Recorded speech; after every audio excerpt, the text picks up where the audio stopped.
Lo que decía hoy Sergio Massa de campaña, ¿no? En el interior de la provincia de Buenos Aires, está recorriendo el interior, a ver si hay espacio para... ¿Hay vida más allá de Cambiemos y Cristina? Hay como tres lugares en esta elección: el pasado, que de alguna manera necesita protección judicial; el presente, que trata de discutir con el pasado porque no tiene nada para mostrar, y nuestra responsabilidad es mostrar una alternativa a futuro. Seguimos discutiendo el pasado de la Argentina, seguimos discutiendo con formas del pasado: violencia, violencia desde el Estado, represión, violencia política, palos, capuchas, pintadas. Y la mayoría de los argentinos quiere vivir en paz. Un día en la Argentina van a ganar los que quieren trabajar, no los que quieren palos, piedras o al Estado reprimiendo en la política. Massa trata de hacer guiño para todos los sectores, digamos. Para el sector del kirchnerismo, para el sector del gobierno, para la tía Margarita Stolbizer, que acá dijo en este programa ayer que jamás el progresismo puede estar asociado a la corrupción y al robo del kirchnerismo. Entonces es muy difícil cuando Massa hace el guiño para el kirchnerismo y Margarita sale con los tapones de punta. Por otro lado, bueno, quiere hacer guiño para los movimientos piqueteros porque sabe que la clase media hoy está cansada y harta de los piquetes, pero al mismo tiempo dice ojo con la represión y demás porque quiere hacerle un guiño a los sectores más de centro izquierda. Entonces es difícil posicionarse ahí. Es muy complicado para Sergio Massa y para su fuerza encontrar un espacio, encontrar una voz, sobre todo porque los dos polos están muy consolidados. Es difícil que tanto el kirchnerismo como el gobierno, en la coyuntura más próxima, se debiliten, ¿no? Y tengan alguna sangría hacia lo que representa Massa, que es como una tercera vía entre esos dos polos. Pensaba el rey Salomón, Massa, sí.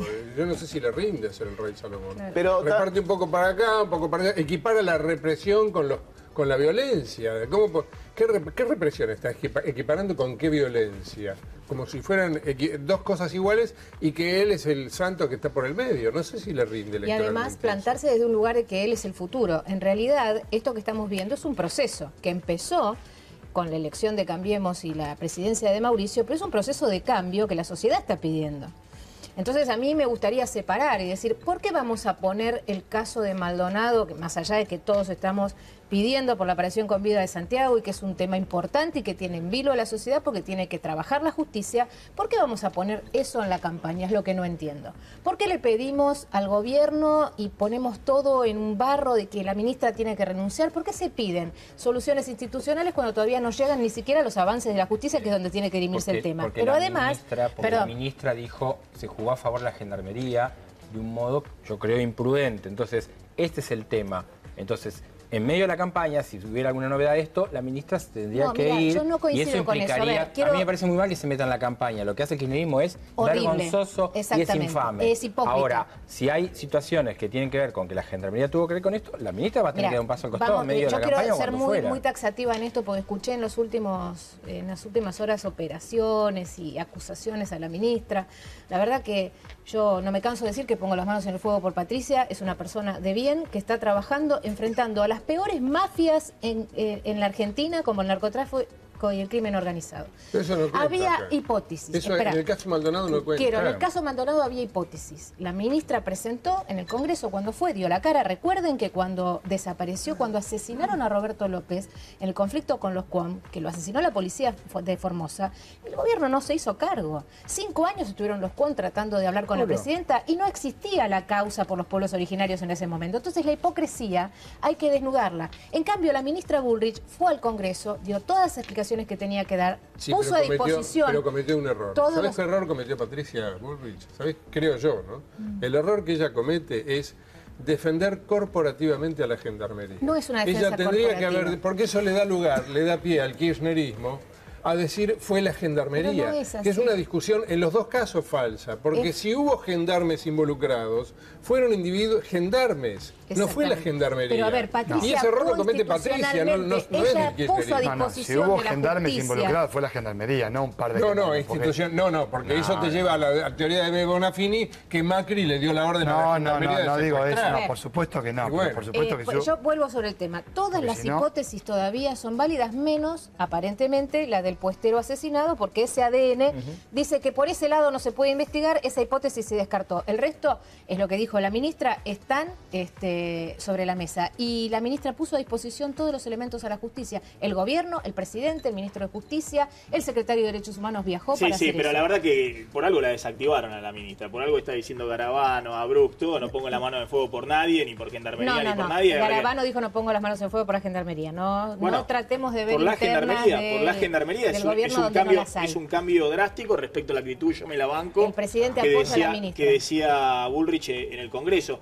Es más, dice hoy, publica el colega Ignacio Fidanza en La Política Online, que Patricia Bullrich habría amenazado con renunciar si el gobierno no bancaba la gendarmería. Nada de eso es cierto. Bueno, si es así, es gravísimo, porque lo único que falta es que lo condicione. El gobierno ha mostrado que está despegándose justamente de lo que fue la postura de Patricia Bullrich. ¿Sabes lo que tiene el gobierno también? Mediciones. Garabano en ese sentido muestra una actitud totalmente distinta. Pero la postura de Patricia Bullrich... Lástima que no lo pusieron a Garabano en el minuto 1 de la situación. Pero a ver, Maxi, todos los mecanismos institucionales funcionaron. Inmediatamente el ADN que se está contrastando son de las camionetas de la Gendarmería, que en el momento en que se supo y el que el Ministerio supo de esto, puso a disposición. Una pregunta, ¿por qué a Centurión en la aduana lo separaron inmediatamente y en la Gendarmería no hicieron lo mismo? Pero es otra cosa. ¿No? Eso es lo que te quiero decir. Ahora ya vamos a volver al caso Maldonado. No me quiero detener ahí porque volvemos después específicamente sobre el caso Maldonado. Fíjense Randazzo también, ¿no? Que sale, y es clave Randazzo, que no se desarme Randazzo. En el gobierno están apostando a Randazzo todo porque consideran que si se desarma Randazzo eso va para Cristina. Randazzo que sale a denunciar aprietes del cristinismo para llevarse, mediante la promesa de cargos en distintos municipios, a sus dirigentes. Quiero decirle que aquellos que presionan para que bajemos algunas listas en algunos distritos se equivocan una vez más con nosotros. Primero porque nuestros compañeros en su mayoría acompañan nuestra posición política porque tienen convicciones y tienen el coraje de sostener nuestra lista a pesar de todas las presiones que ejercen los compañeros que acompañan a Cristina Kirchner. Nos parece una cosa poco creíble, hasta disparatada, que haya algunos que crean que a los 600.000 bonaerenses que nos acompañaron el pasado 14 de agosto en la primaria, hoy le digamos que en realidad vamos a expresar el sentir de otra lista. Resiste Randazzo, ¿eh? Algunos dicen que todos terminaron jugando para Macri, ¿no? Para Cambiemos, hasta la propia Cristina. Pues obviamente si Cristina le daba la paso a Randazzo era otra cosa. En la imagen era que sacaron 40% del peronismo. Sí. Massa y Randazzo hacían una paso. Hay quienes dicen que Cristina no se presentaba, porque sabía que eso potenciaba y que le quitaba votos fundamentales. Pero se dio el escenario soñado. Macri tiene en ese sentido, o tiene suerte o tiene muy buenos operadores políticos. Pues se dio el escenario soñado, ¿no? Cristina, Massa, Randazzo, y hoy Cambiemos liderando por encima de Cristina. ¿Sabes cómo son estos aprietes que dice Randazzo? Es promesa a dirigentes que si se bajan de la lista, después los van a contratar en las distintas municipalidades que son del escenario de Unidad Ciudadana, que tienen la mayoría de los intendentes. Es un conchavo, a cambio de un conchavo en la municipalidad, claro, que se bajen de la lista, que no tienen chance. Claro, vos no entras de concejal, vos no entras de diputado provincial, acá vas a tener un nombramiento. Después hay que ver si los intendentes que van a estar con el delivery loco, después le cumplen, obviamente, ¿no? Randazzo, ¿dónde estaba cuando gobernaba el kirchnerismo? Ministro de Interior y Era Transporte. ministro de Interior y no sabía lo que era el kirchnerismo, que ahora dice, lo sorprenden las amenazas y los aprietes de los kirchneristas. Y si él participó durante 8 años de eso, como ministro del Interior, ¿cómo puede sorprenderse de los métodos kirchneristas? Porque ahora van contra él, pero él fue parte de ese gobierno. Fue ministro de Cristina, no fue ministro de Néstor, Néstor, fue ministro de...